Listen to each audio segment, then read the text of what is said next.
मोदी जी का मार्गदर्शन है, उनका नेतृत्व है और डबल इंजन की स्पीड के साथ, फर्राटे के साथ विकास के कार्य जब आगे बढ़ते हैं तो क्या देवरिया, क्या कुशीनगर, क्या बलिया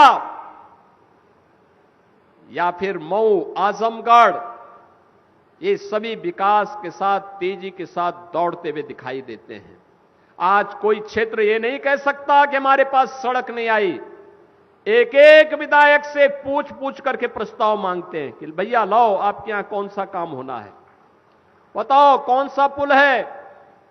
जब साका ने और कमलेश जी ने मुझे कहा कि मोहन सेतु सपा के पाप के कारण नहीं बन पा रहा है, हमने कहा चिंता मत करो, इनके पाप को तो जनता ने ही इनके पाप की सजा दे दी है। अब ये सेतु जरूर बनेगा, हम पैसा देते हैं। और बहनों और भाइयों, हमने उसके लिए पैसा स्वीकृत किया है।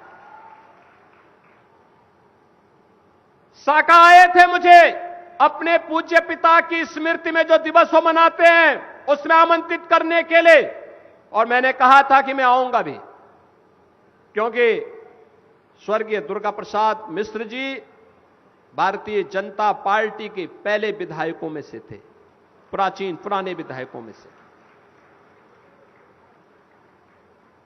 आजीवन उन्होंने विचारधारा के साथ लड़ करके काम करते रहे और मेरी इच्छा भी थी, लेकिन उसी दिन एक बड़ा कार्यक्रम लखनऊ में प्रधानमंत्री मोदी जी के एक विशेष कार्यक्रम के कारण मुझे मैं आ नहीं पाया। उन्होंने उस समय कहा था कि सोनो घाट से लेकर के बरहज का मार्ग, मैंने कहा चिंता मत करिए, इसको हम बनाएंगे और बनेगा, बहुत बेहतरीन मार्ग बनाएंगे, ऐसा मार्ग बनाएंगे बहनों और भाइयों, बरहज की कनेक्टिविटी को बेहतरीन बनवाएंगे।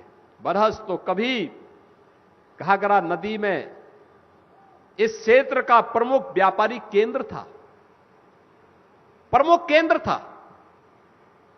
आज भी वह सब चीजें वहां मौजूद हैं।